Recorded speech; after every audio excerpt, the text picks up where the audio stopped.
Hi, I'm Anna Marie Cox, and welcome to With Friends Like These. I'm talking to an actual friend this week. A nice change of pace from those of you who have been listening over the past couple weeks, which took a deep dive into the psychology of Trump voters.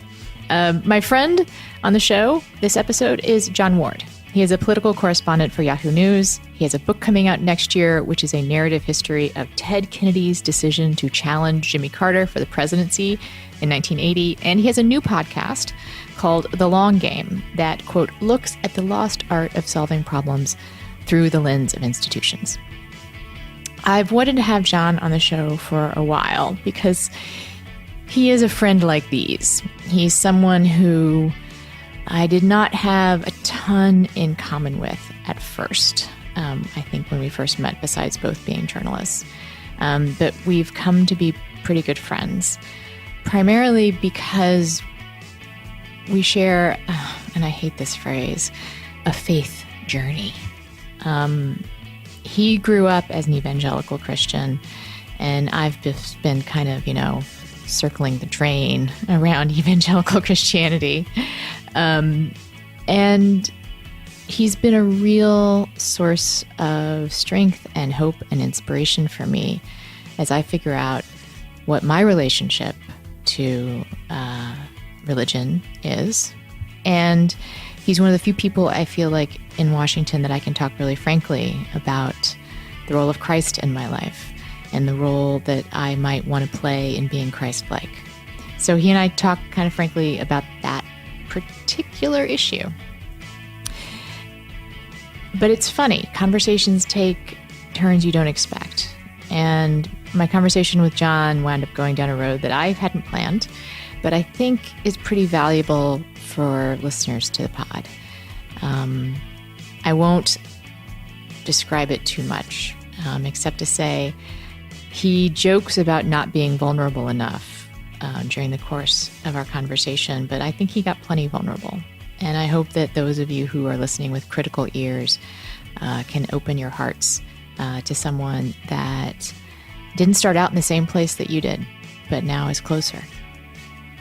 And that conversation is next on With Friends Like These.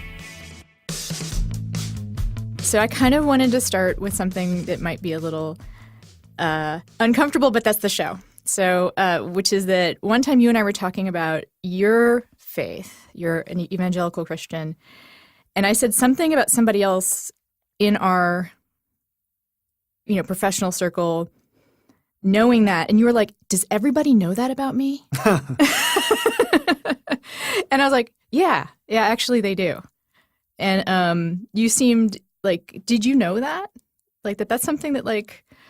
I think it's become more I think I've become more aware of it over the last few years. And if I had to go back and like recreate what I was thinking then, I actually doubt that I was mortified or anything. No, I don't think you were mortified. Yeah. You were just like, wow, everybody, it was like, wow, that's a thing people know about me. Yeah. I mean, I'm pretty sure as much as I remember that conversation or what I was thinking at that moment, I'm pretty sure I was actually pleasantly surprised because I think we've talked about the fact that I know we've talked about the fact that I often wonder, like, am I doing enough? God, am I doing enough? And by enough, you mean? To image my creator. To witness also? Well, that was a big part of the ethic growing up, right? Evangelical. Now I don't know if I would identify it. I guess I'm evangelical, but the last few years have definitely called that into question. But maybe the one way to phrase it, something I mentioned before on this podcast, which is that living your values. Yeah, I think if to put it in the frame of reference that an evangelical would understand, like, am I shining my light? Am I allowing the light of God and the grace of God to come through me and impact others? Whereas I saw it as like, it's one of those, because at the time, I lived in D.C., you live in D.C., I don't live here anymore, but I understand the tribe. It was like one of those things like, oh my God, that guy, did you know that about Jon Ward? Like, it was like that? A little bit. Oh, wow. Like, not like people were like, it's just the same thing that I've discovered having come out as a Christian too, which is it's a thing like in media circles, since it's so rare to to be openly devout, to like talk about your faith frankly. Yeah. It's something that other people notice. I mean, there's always a tension between being motivated by good things and being motivated by guilt anytime you're dealing with any conversation around faith. And so that plays a role. And yeah, I mean, I just think I had never been in a conversation like the one you just described where people said, did you know such and such is a Christian? And I just would have been – I think I'm still – like when you relate that, I'm glad that's the case. I mean, I think there's the guilt factor from my upbringing where it's like you're not – oh, I know what I was thinking. It's the verse where I think Christ talks about, don't be ashamed of me. And that plays into the guilt complex where I'm like, am I ashamed of my faith? I don't want to be ashamed of my faith. Right. Whereas I think for journalists, it's like, can you believe he does both? Mm-hmm. Like, and that's sort of, there is, I mean, people have asked me, so after I wrote about my Christianity, and a very explicit, having been born again, people on the right assumed that I would be rejected somehow by my like liberal media friends. Yeah, but you're the cursing Christian, so that's it's all good. That's right. But also, what I found is that it's more of this like, I think it's sort of almost that it's there's almost a feeling I find like, oh wow, that's so great that you find the time for that, or like it's considered almost like hot yoga. Yeah. Yeah. But also with you, I remember I was telling another journalist that you and I had these great conversations about faith, and he said, wow, I just know him as a great data journalist. Data journalist? I mean, I guess that's what happens when you're a generalist. You write a couple articles about tech and you fool people into thinking you're an expert. But so tell me, but let's get back sort of more directly though. So living one's values, being a person of faith in DC, you said just a little while ago that you're not sure if you would necessarily identify yourself as evangelical anymore. Mm-hmm. Is that? Yeah. I mean, I think the term itself is kind of – I did a lot of work last year around the election and faith, and part of some of the work I did was just even trying to define that term. And boy, I have discovered a lot of blind spots in my own perspective on the world in the last few years. I think particularly around race. And in defining that term, evangelical, I just had never really considered the fact that there's a lot of theological and values agreement between the white church and the black church, the evangelical church. But evangelical generally just means white evangelical because there is such like a cultural and political divide between the white and black church. Interestingly, I did discover recently that the National Association of Evangelicals, their estimate of how many there are in the country is around 30%. I think that's right. And the way they get to that number is by including black evangelicals and Hispanics. But yeah, I mean, even Russell Moore has said, I don't really know if I consider myself an evangelical, and I'm sure we'll get into all the reasons why, but I guess I just saw the way that the evangelical church responded to challenging circumstances in the last election, and I don't think it was a great representation of the Christian faith. I don't think it was a response of faith. I think it was a response of fear. And I think that was really the driver for so much that went on. And let's dive in there, which is that you and I have been talking about faith and our work and politics for a few years now. But this past year, the election, like, I think you've always been introspective and reflective about where you are and questioning, like, in a good way, like kind of checking in on yourself and where you are in your faith. But I know this past year was really tough for you. Yeah, tough. I mean, the toughest thing, we talked about this before the podcast. I think it's important for me to state as a working journalist, I just was reading Jake Tapper's address where he was awarded some award that I can't remember the name of. I'm sorry, Jake. But he made a really good point about how, the media it's important that the media be a part of our society and our civic and our political culture. And it's important that the media not take sides in doing its job. And I believe that. And I don't believe the media is, quote unquote, the resistance or the opposition or any of that. All that said, this is like one long clarification or whatever, and I'm sorry, but I think it's important to state this. I did not vote for Trump, and the reasons had very little to do with almost any matter of policy or one issue or another. It had more to do with the fact that I think just objectively he was so unqualified for the job and had so little experience and had displayed so little quality as a matter of temperament and preparation, and furthermore his appreciation of what our government is and what our constitutional system is was so profoundly lacking that I just felt like it transcended any sense of partisanship or party affiliation or any of that, and I just felt like he was completely unqualified. So, that's sort of where I'm coming from on Trump. What were you going to say? I was going to say, but prior to that, would you have considered yourself more of a conservative? Yeah, I mean, I still am conservative, I guess, in some respects. It's such a hard question to answer. But in short, yes. Let's maybe.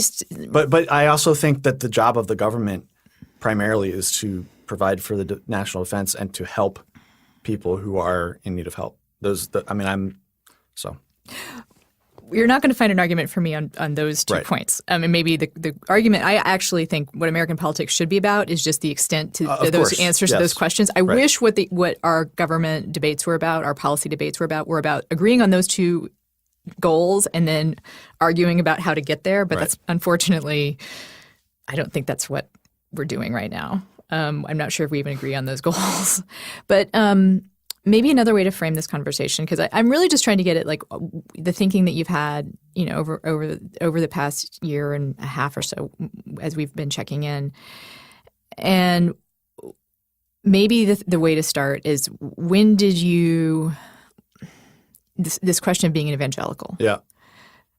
Was there a moment where you were like, wait a minute, seeing their reaction to the Trump phenomenon and being like, what? Wait.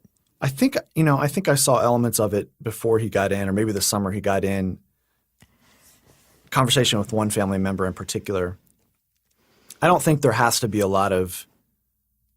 I think at the end of the day, there may not be a lot of disagreement between the way myself and this family member view certain issues or certain things, but it came down to the way how we respond. And my determination is to try to be optimistic and to have faith and to not hope in politics. And even if things are going policy-wise or in the country a way that I feel like might be detrimental to my interests, that doesn't mean I go to extreme measures that conflict with my faith to try to remedy them. Like, I think you try to do the right thing to the best of your ability, to the fullest extent possible.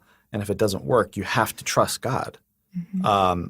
And I guess I just didn't – I felt like a lot of evangelicals, from my perspective, seem to be saying, well, if America goes down the tubes, then we're lost. Not in a temporal way, but in a way that's absolute. And it goes back to, I think, a lot of evangelicals confusing America with the kingdom of God. Like, the kingdom of God goes forward regardless of what happens to America. But I think there's so many ways in which, as people of faith, we believe one thing, but we live differently. We functionally believe something else. And maybe another point of conflation for evangelicals is confusing white Christian America with America. Yeah, that's really touchy, but yes, I think that's true. Because I think that's what the phenomenon you're describing, and what I heard when I talked to people who are self-identified evangelicals, white people. Yeah. And it's interesting. We could I think the meaning of the term evangelical has really been corrupted. Because I now think there are people who identify that way who use it as a cultural signifier. Sure. Yes. And a political signifier. Right. And not a signifier of faith. And I think it had been maybe like a 50-50, who knows, 50-50 mix of people who were devout and people who were just cultural. And I feel like Trump has sort of taken the term and made it much more cultural. Absolutely. And also just and much more political. Because I think I was talking to a lot of people. If I had asked them, are you evangelical, they would have said yes. If I'd said, how often do you go to church, they would have looked at me like, oh, well, Right. I mean, not that they don't go, but that they probably don't go very often. And do you profess your do you profess your faith? Do you study the Bible? Like, I have a feeling, and actually the studies, the polls that were done of those so-called evangelicals that supported Trump, they were not especially devout people. That's right. In the primary in particular, like it was the churchgoers, the regular churchgoers were for Cruz or Rubio, basically. Right. And the non-churchgoers were for Trump. And I mean, and again, I know there will be people listening to this who say, well, I go to church and I was for Trump in the primary. And this is just like I got this quite point. a bit. You're the exception. Yeah, it's a data point. And what I felt they were saying to me when they talked about our culture, us, and using the term evangelical, they were talking about white America.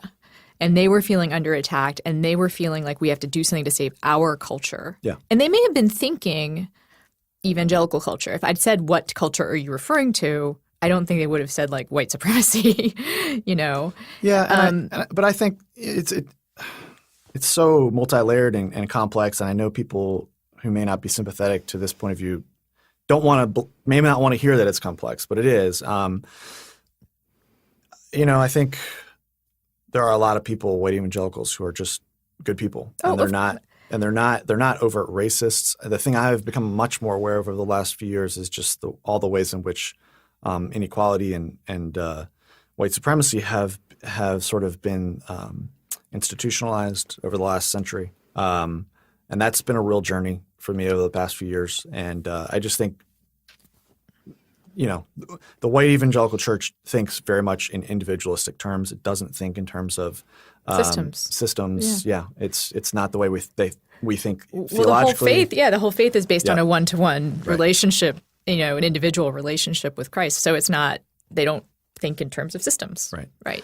And I want to be very clear, which is that I don't think these people I'm talking to or the people that are represented in these surveys are necessarily consciously racist. No, I think it's more a lack of empathy oftentimes. And also fear. It's just seeing your way of life, what you consider your way of life, which again, they might call evangelical, but I'm not sure if that's exactly, I think that's a cultural term. Yeah. Threatened, I wrote a piece sort of based on a lot of interviews where I kind of posited this fictionalized single person. But, I understand what it must be like to be someone who lives in red America, who you cannot escape feels like the encroachment of other values into your life. Yeah. And you are confronted almost every day on almost every television channel. Right. No matter what you do, from sports to talk shows to music to whatever, you are seeing what you thought was the norm change. Yeah. And I just would also posit, unprompted, I was listening to your interviews from Iowa on the way over here, and just listening to some of those stories about people being, basically disowned by their own family because they voted for Trump. I think that's a good example of all the ways in which some portion of the Trump support is the result of an overzealousness on the part of whatever you want to call it, the left, progressives, an intolerance, I think, of people who don't think similarly. I'm going to avoid pushing back on that because I'd really be interested in hearing the other side of the disownment story, because I've heard some other sides of it. Totally. I thought the same thing while I was listening to it. But I do think there's genuine hurt. I would say there's genuine hurt and genuine feeling of rejection. But I think it's hard to argue that there hasn't been – to me, the fundamentalists, the modern-day fundamentalists often are hardcore liberals who really don't brook any dissent. And I think you see that in the college campus environment. All right, we might have to sidebar that for well, that's debate good. I'm glad we later. found something to disagree We found with. some disagreement because I would just point out that all those stories that we hear about campus debate and the silence in there. Do you know how many colleges there are in the U.S.? There's thousands. Sure. Thousands. Most of them are community colleges. Yeah, but when I went to the University of Maryland, it was like that. And it's right. Just University of Maryland is exception to the rule. Like most colleges, most campuses where people are getting secondary degrees are not having issues like this. Oh, no, I'm just saying the environment when I went to college. Large liberal arts colleges, you're going to see this definitely. And it was happening when I was there too.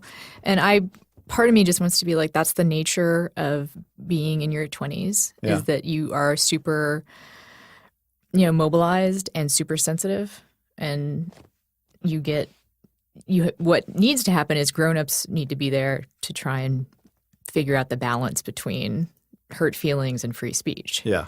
Some campuses do a better job of that than others. I also agree that like as much as I feel like there's a real lack of understanding and empathy for institutionalized racism and white supremacy among the white church. I mean, I do think the race card has been often, abused, not necessarily by people who are African American and who are facing hard circumstances, but I mean, I think certainly by politicians. I think it's been abused at times. Certainly, that's the perception among many people, and that's the perception that I've had for a long time. I'm just in a very different place in my own perspective on race, systemic inequality, and white supremacy, where I now, over the last few years, have seen that these things are a real problem. You're listening to With Friends Like These with Anna Marie Cox. I think we can all agree it is more important than ever to get your news from multiple sources. But then what sources do you choose, and how do you keep up? And what is the best way to, even consume these things? If you're just scrolling through Twitter, like what happens for me is that there's like 1,000 different articles I want to read. And, I wind up with either 72 tabs open, or I can't get back to Twitter because I've opened an article and I want to keep reading it. And I'm worried if I put it in a tab, then I'm never going to get back to it. One solution that I've embraced is Texture, which is sort of like Netflix for magazines, except that it's much more has much more to do with my actual job than Netflix. And I use it to keep up with the news. Good old-fashioned magazines like The New Yorker and The Atlantic and Vanity Fair, those are on Texture. And you get the feel of reading a magazine, like you're not distracted by your Twitter feed. You can stay immersed in the application with the gorgeous pictures and the careful layout. And it's so much better and so much more absorbing than trying to read on your phone, or for that matter, trying to read on the web on your tablet. I also want to say that Texture can be fun. I have used it for design projects and for cooking. There are great barbecue issues of magazines that come out every summer, and they don't always have, your favorite recipes. So it's great to be able to go back and look at, barbecue issues of years gone by, and not to have to, clip and save that stuff. You can just keep it in the app. So it is the easiest way to feed your curiosity and, to feed your face. It's searchable. You can mark what you like. You can look at back issues. They also have bonus video content, which I understand is all the rage these days. And they curate articles and magazines just for you. It is normally $9.99 a month, and you get over 200 magazines. But if you sign up right now at texture.com/friends, you get a 14-day free trial. Why subscribe to just a couple of magazines when you can have all of your favorites on your smartphone or tablet all the time for way less? Also, Texture was selected as one of Apple's top 2016 iPad apps. So start your free trial now and download the Texture app. Right now, Texture is offering, again, our listeners a 14-day free trial when you go to texture.com/friends. Again, that's a 14-day free trial to try Texture when you go to texture.com/friends. Texture.com/friends. www.friendslikethese.com/friends. I'm going to skip to the part where we agree because I think we could go down a real cul-de-sac about this because I'm open to I mean, I guess in theory, because sure, in theory, do some people play the so-called race card in ways that are not necessarily intellectually honest or maybe even factually honest? Yes. But, the structure of our society is such that I'm willing to kind of be like, well, that's like some people are going to do that, but we need to pay so much. The problem of systemic institutional racism is so bad. Yeah. I don't want to argue I would agree with that. about the times where the race card, so-called race card, I don't even really like that term, it comes up in ways that are unfair. I would generally be in total agreement with that. Okay. Going back to, I want to make two quick points. Because then we're going to turn the Tucker Carlson show. If we focus on the times where we talk about the so-called if we talk about liberal campuses and dealing the race card from the bottom of the deck or whatever, we're going to turn into Fox, and that's not we don't want to do that. So race is one part of this for white evangelicals. Yes.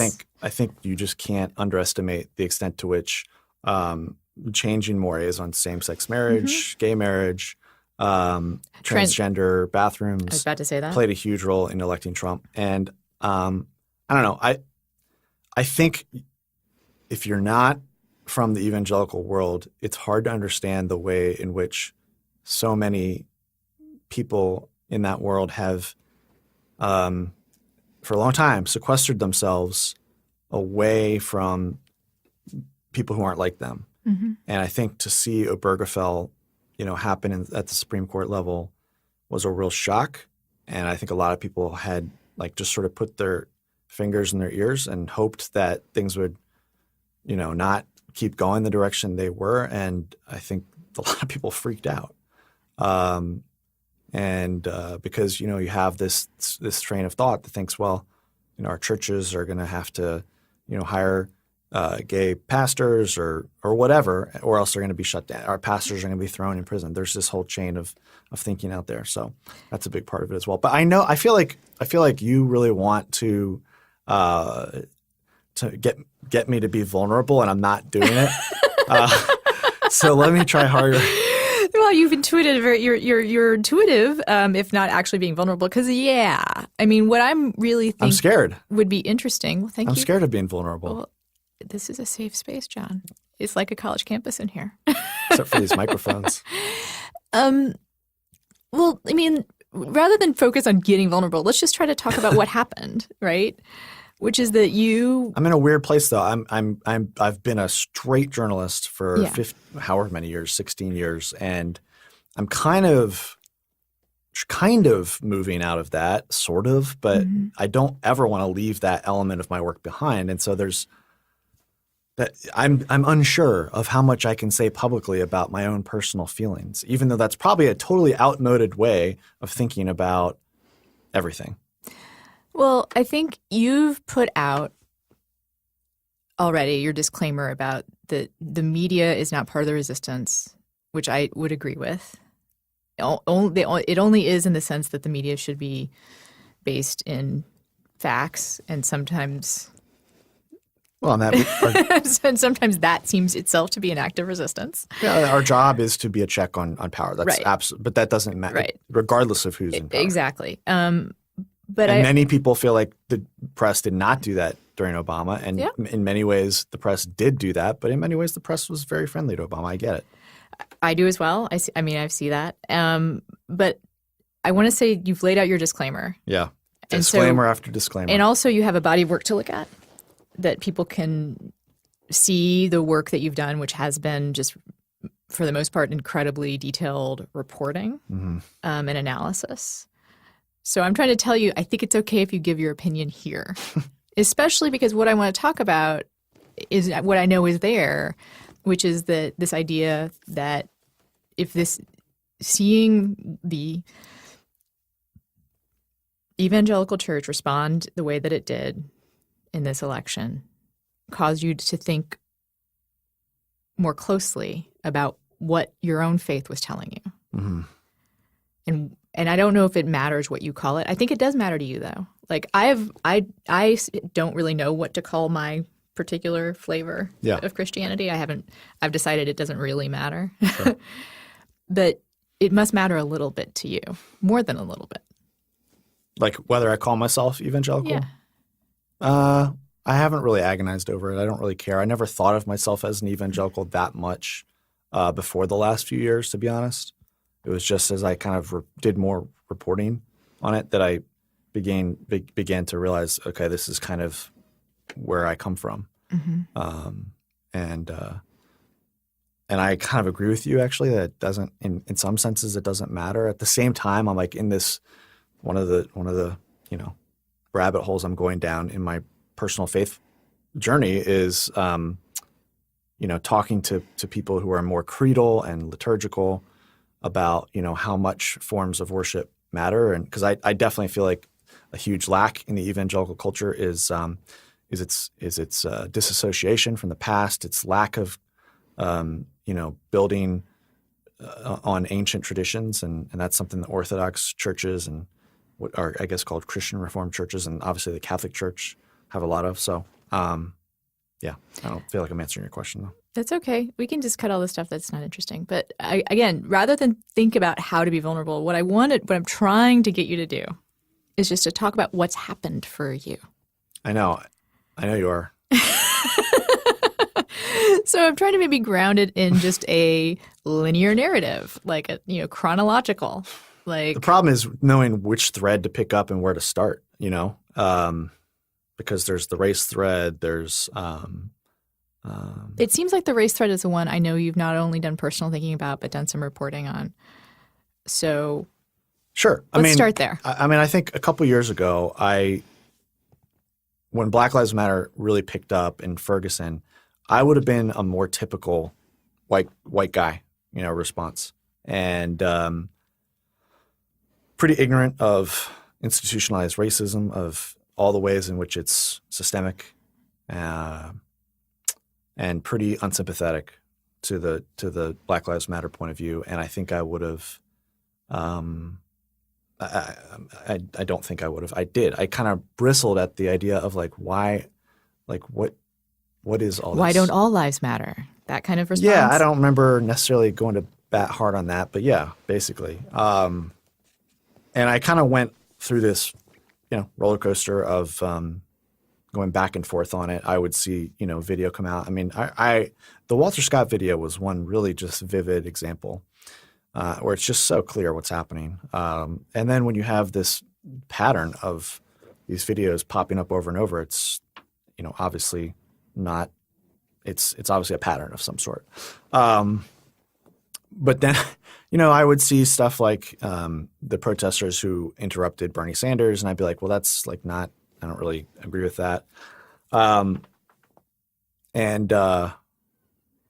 Yeah, I don't know. I'm not doing a good job of explaining it, but well, I also know you started talking. Oh yes, to African American. Thank you for reminding me of that. Christians, right? This is actually something I could say that would be helpful. Yeah, I don't think this guy's even a person of faith, or maybe he is. I don't know. I can't remember. I'm sorry if he is, and I offended him. But Benjamin Dixon, he's a guy who was at the time doing his own show just on YouTube. And I think he's now been picked up by Current, maybe. I can't remember. But I wanted to do these series of pieces back in the summer of 2015, where I got people like Ben, who's a very articulate, outspoken person on racial justice. He lives in Boston, African American guy. I wanted to get people like him in conversation with this guy I knew in New Hampshire, Jerry DeLamus, who is now in jail. He was at the Bundy Ranch out west, and was recently sentenced to 6 years in jail for his part in the militia standoff with the Bureau of Land Management.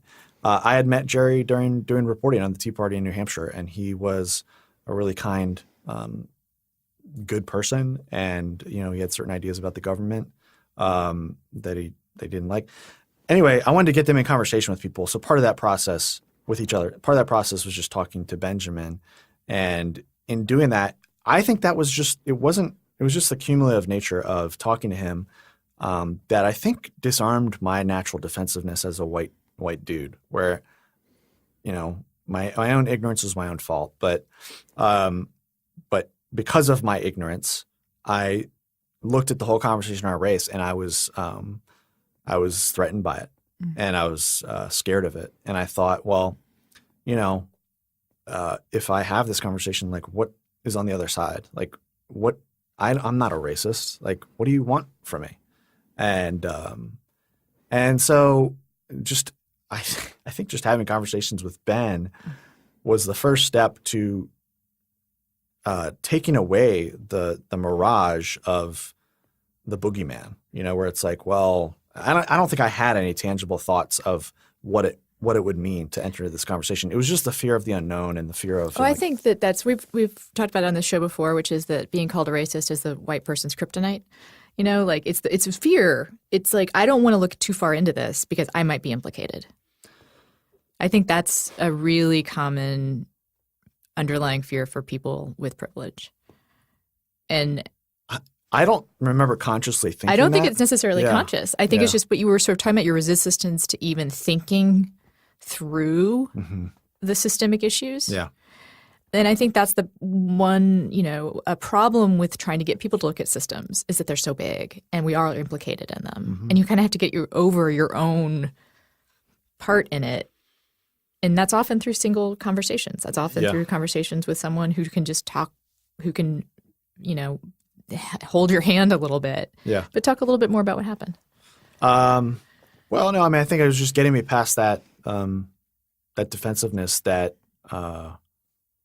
opened up, that got me into a place where I could actually, honestly look at the topic and learn about it and be open and not threatened and not respond defensively every time I heard the topic come up. And so it's interesting. I would have conversations. I sought people out. I would have conversations with other African American people, and a lot of them didn't seem to go very well. I would like. I would like share. Tell me how these conversations. How did these? It wasn't. What was the gambit on the? It wasn't obvious, but I would like share where I was coming from, and my general sentiment was, I'm down. I'm woke. I'm doing pretty good on this, right? And I'm pretty woke, right? Yeah. Somehow that didn't go over well. And the response was never very enthusiastic. I think the thing in particular that really, in retrospect, as I did analyze a lot of these conversations, I think I would a couple times. I remember one in particular. I tried to explain, hey, I think these are some of the things that trigger white people. Right. And I wasn't trying to say white people are right to be triggered. I was saying if you're trying to persuade white people, you might want to consider X, Y, Z. What I realized. Yeah, that doesn't. I can kind of imagine how that did not go over well. Why do you think? Who knows how white people think? Black people. Yeah. They've had to. Their lives depend on knowing what triggers white people. Yeah. Literally knowing what triggers them. Yeah. Right. They've had for 300 years to make us feel safe. I think also there was an element of, well, why don't you go tell them? Mm-hmm. Right. And that's something it took me a long time to realize, where these folks I was talking to, they're like, yeah, I'm really exhausted from trying to explain this to people. And you are a much better messenger than I am to other white people. Yeah. And so it doesn't mean I'm an evangelist or anything, but it means I view this topic as something that I'm trying to bring up with my family. And, I was with I'm going to refrain from mentioning which family member, but I was with a family member on a road trip recently, and we were driving somewhere late. Mm-hmm. And I played a podcast by a guy named Jamar Tisby, who does a podcast called Pass the Mic, and really good on issues of race and religion. I think I've mentioned him to you, but I only played it at 11 o'clock at night as the person in the front seat was kind of half asleep, because I felt like and maybe this is like too timid, but I felt like to do it when they were fully awake, it would be like very kind of aggressive. Like, and so I kind of asked this family member the next day, like, did you hear it? Like, and wasn't much response. I kind of shared some of where I was coming from, and again, not much response. So I think it's a small step I can take. I think many people in my situation, many white people feel like, well, that's their concern. Mm-hmm. And I think increasingly I feel like it's not. It's my concern too. I mean, I think and I need to go out of my way to try to make it better. I mean, if you think that, shining the light of Christ is important, yeah. I mean, this is part of that, right? That's right. You're listening to With Friends Like These with Anna Marie Cox. So this is a true story about Parachute Sheets, which is I was in D.C. On the Hill this week, and I was talking to staffers, and many of them are fans of the Crooked Media broadcast family. And one of them said, in fact, I listen to so much Crooked Media, I am starting to think I should buy some Parachute Sheets. And I was like, oh my God, that's actually one of the advertisers I really, really love. And you should use my, offer code, which is friends. And I kind of went off on a little rant, and she was like, wow, you really like those sheets. And I do. As I have said before, John and I have the linen sheets. We have the version that is the duvet cover and bottom sheet, which is not something that everyone sells, by the way. Sometimes if you want to do duvet and bottom fitted sheet, you have to buy 2 sets, not with Parachute. The linen sheets are fantastic, especially in the summer. They're also great if you're kind of more of a casual approach to homekeeping, let's say, and you don't mind having the intentionally wrinkled look, or actually, which is more representative of my way of doing things, is that I don't have a casual approach to homekeeping. I like everything to be neat, but when the sheets are linen, then you can't be perfect. So that's awesome. So, great sheets, great feel, also kind of modern feeling. The shams are really sleek, as is the duvet. The colors are amazing. We have these dark gray ones. I'm actually thinking about getting another set. They do get softer with every wash. They also do good in the world. They are a partner with the United Nations Foundation to donate malaria prevention bed nets. Also, if you do return your sheets, the returns are donated to Habitat for Humanity. And this is also great, bang for the buck. They do a direct to consumer business model. Everything is responsibly made, all natural, no harmful chemicals or synthetic softeners. And they're kind of awesome. And they're the home sheets of the Crooked Media brand. So please visit parachutehome.com/friends for free shipping and returns. I promise you are going to love the way they look at the very least. You're probably going to love the way they feel. They do get softer every time you use them. And you'll experience that with their free 60-night trial. If you do not love them, send them back. No questions asked. And again, those returns do get donated, so you don't even have to feel bad about it. Again, that's parachutehome.com/friends for free shipping and returns. I think there's no other way around it. If you're a professing Christian. Of course, there's always lots of things you can do to shine your light. It's a matter of how important are these issues and how much can you do about them. And I think, quite honestly, this is just not an issue of high concern for many, white people, because it doesn't. Well, because it doesn't hurt. We don't see how it hurts us. Right. It actually hurts us all the time. This is something Russell Moore talks about a lot, is that we don't realize as white people how much we're being harmed by systemic racism. Yeah. Yeah. And our own ability to love and connect with people, and to share, the love of Christ is we're not completely doing it if we're somehow Absolutely. Not.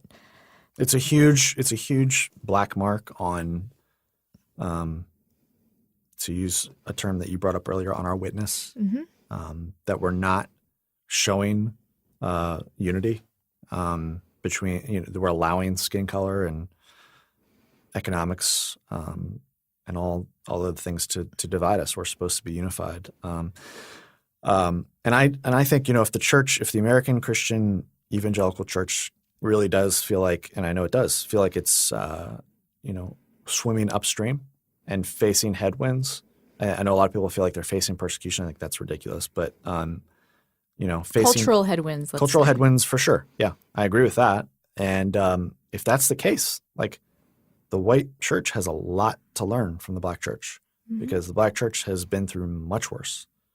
And in terms of being in a situation where you're not in power, I think the black church has a lot to teach us. And I would say I want to push back on the idea that you don't want to be or don't see yourself as an evangelist for talking about systemic racism or talking about white supremacism. Because if you're okay with being an evangelist for Christ, damn it, like why can't you? Like what would be the shame in being an evangelist on this? Like we started this conversation about how you're known among journalists as being like, oh yeah, John Ward, he's a Christian. Like what would be so bad about being, oh yeah, he's really interested in, getting people to talk about white supremacy and white, systemic racism in white churches. Like I would say that would be something that if I was known for that, I mean, I would consider that that's a part of my witness, right? Yeah. Like I agree with that. I guess I'm sort of pragmatic sometimes in terms of I don't know if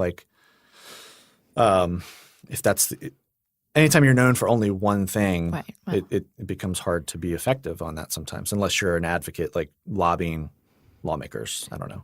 And I think that's other people's issue if they only know you for one thing. Sure. Like, I just think it's really interesting. But I think you're right to be sensitive to it in a way because I do think that we're still in a period where to be especially sensitive on issues of systemic injustice makes you seem like you're an evangelist, makes you seem like you're overly concerned, right? At least if you're among white people. Mm-hmm. I guess I wouldn't have any problem with if my family felt like, he's kind of talks about race too much. That would not bother me at all. It's good to know. Yeah. I think that's probably I think it's a good thing, right? They wouldn't care if they would never say we think John talks about God too much. They wouldn't ever say that? Yeah. Oh, they might. Well I mean not now. Not to you, but I don't think they would say that about the current me. Right. Yeah. Right. Well, I think we're actually almost out of time. I think I've failed this podcast. No, well, you'll have to come back. Yeah. I think there'll be more to say down the road. I've got a lot to work out still. No, I think this accomplished one of the things that this podcast is supposed to accomplish, which is that we talk about how people come to change their minds. Like how do you get from one place to another in your beliefs? Yeah. And that's definitely part of your story. I mean, I have been thinking for a while that I want to write a piece about a lot of what we've talked about, and so much of it is unformed, which makes it hard for me to talk about. I feel like, you're a writer. You know how it is. Well, I mean, one writer or another, chronological always works. And you just told a story, and it's a powerful story. And I think it's a story of some hope to a lot of the people who listen to this podcast whose, friends and relatives have not been made aware or who are still in that uncomfortable place of seeing their own part in systemic injustice, right? That there's a way that people do walk through that discomfort and get to a place where you realize, not only am I okay, I'm a part of this system and I got to be okay with that. And then my part is to turn around and talk to the people behind me, right? Yeah. And offer a hand. Right. Yeah. I should also say there's a woman in St. Louis named Michelle Higgins who my conversations with her have left indelible impacts on me. She's a very powerful and articulate person, probably. I mean, she's either late 20s or early 30s, just a very dynamic and soulful person of color and of faith. Maybe have to get her on the show. She's really good. She has her own podcast. It's called Truth's Table. All right. Yeah. Well, that's going to be it for now, but thank you. And you'll have to come back. Only if you insist. All right, thanks. And that is it for the show. If you want to continue the conversation, you can reach me through the show at our show email, withfriendslikepod@gmail.com. John is on Twitter at JohnWard11. That is at JONWARD11. I believe that is a Jersey number of his. And the show has a Twitter as well, which is at crooked_friends. You should listen to all the other podcasts in the Crooked Media family if you enjoyed this one, although I know a lot of you come to us from the other podcasts in the Crooked Media family. And if you enjoyed the podcast, don't forget to rate and review us on iTunes or wherever it is you get your streaming media fix. Thanks so much for listening. It was another tough week. I don't have anything wise to say about it, except that it's now over and we're all still here. And self-care is not self-indulgence. It is an act of self-preservation and therefore political warfare. Thank you, Audre Lorde, for that reminder. See you next week.